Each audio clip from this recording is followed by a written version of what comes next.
Alright everyone, how's it going? Hope you're all doing well. My name's Nagai, your Guilty Gear OG-san, and today I wanted to talk about my initial impressions of Dizzy in Guilty Gear Strive. Yes, she's returned. Woo! Now, I've been familiar with this character for over 20 years, and a lot of people have been asking me about my opinion on her gameplay redesign. Let's just say I'm very excited, and I want to make this quick so I can get back to playing. If you end up enjoying this video, I'd appreciate a like, comment, or subscribe. Alright, let's just safe jump right into it. In terms of surface level gameplay, Strive Dizzy kind of reminds me of both AC+R Justice and AC+R Dizzy, while a bit toned down. In Strive, it's obvious that Dizzy borrows Mikhail Blade from Justice, but an untrained eye might not see how similar Dizzy's Fish moves just like Justice's nukes. Both Fish and nukes have a similar speed and spawning points, though their button commands are reversed. Now, AC+R Justice is built like a boss level zoner, so she can cover the entire screen with a stifling number of nukes. Strive Dizzy doesn't quite do that, but instead borrows an older trick from back in the day. Her AC+R Far Ice Spike makes a return, this time with more utility and much better conversions. In the past, it was difficult to really capitalize off a successful Far Ice Spike.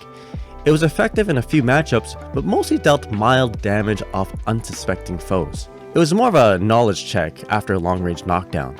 Now in Strive, landing a Far Ice Spike can be devastating to the opponent, making slower zoners really think twice about setting up at long range. Dizzy can do a sliding dash Mikhail Blade, or she can cash out with Gamma Ray, for example. Now the similarities don't stop there. Back in the day, Dizzy's throw was known to have flexible utility. Without meter, you can convert it into a combo and cash out for extra damage, or you can use the extra knockdown frames to go for a strong and safe Okuzeme setup. In Strive, it seems you can do something similar, although it does require a bit of setup with Ice Field. It'd be far too strong to let Strive Dizzy combo off of her grab by itself, so I feel like this is sort of a nod from the devs, reminding us that yes, they also like old elements of Dizzy, but no, you can't really have that in Strive. Now, if you ever played against AC+R Dizzy, you might remember how difficult it was to defend against her. She was known to be a strong corner Okuzeme character, where if she caught you backed into the wall with a knockdown, it's basically game over. She could summon a fish, be protected from reversals,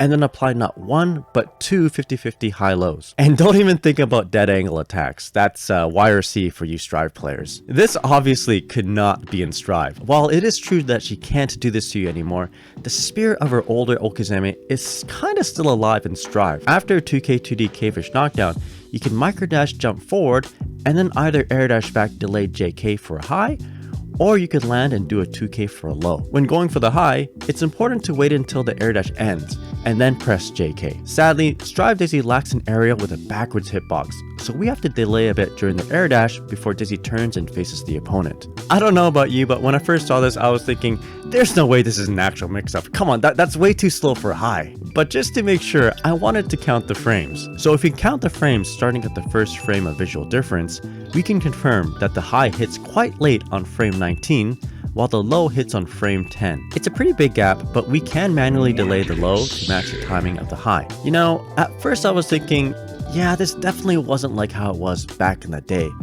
But what if I told you it kinda was? In AC+R, Dizzy's most common high-low setup utilized either an air dash J2S or an empty 2K low. It turns out the low hits on frame 14, while the high hits on frame 18. Again, the low can be delayed to match the timing of the high. When I was playing AC+R, the J2S mix-up played a critical role in my win condition, and honestly, it kinda carried me. Even though the Strive mix-up is slower by one frame, this gives me more confidence in saying that yes, this mix-up is viable. Very quick side note, you might be wondering, why not use the faster JP instead of JK? In this case, I find JP less consistent of a button. It can be quite temperamental with height, and if your string isn't gapless, it seems that 6Ps negate this setup entirely. Alright, bringing it back to the fish. In Strive, we lose out on the protection that the fish provides. Previously, fish setups helped a ton in reversal save pressure. As long as fish is superimposed in front of Dizzy, it acts like sort of a one-hit super armor. Sadly for Dizzy, this is not the case in Strive. But this is not to say Dizzy doesn't have any reversal save pressure. Like her husband Kai,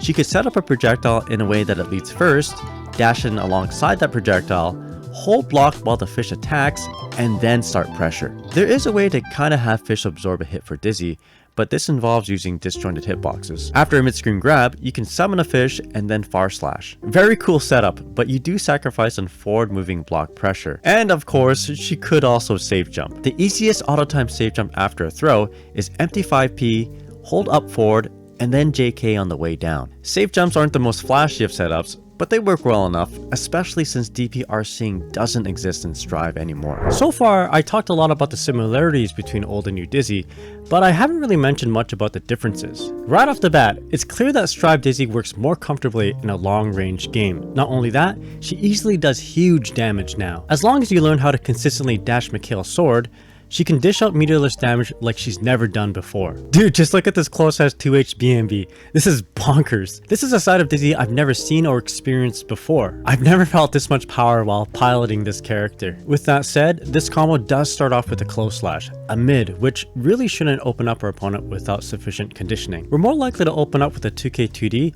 which would lead into the high-low that we talked about earlier. Oh, and I forgot to mention her new move, Wings of Light. Yeah, at first it seems broken, but I don't know if we'll see it often. There are a lot of interesting Twitter clips, which I'll link in the description, but a lot of them seem very conditional or resource heavy.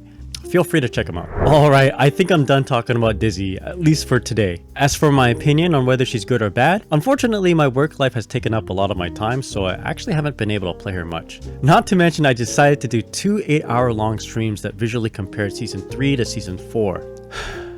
I feel like I haven't played her much to form a good opinion, and honestly, I don't think anyone's really played her enough to have a strong opinion yet. Dizzy hasn't even been out for a week, and don't forget, this is a new balance patch where we don't exactly know where characters will eventually settle in the tier lists. Anyways, I said enough. If you like this video, please like, comment, or subscribe. I'll be doing more Dizzy content going forward, and eventually I'll come out and say whether she's good or bad. Please look forward to that. Alright everyone, take care. Bye. Bye-bye.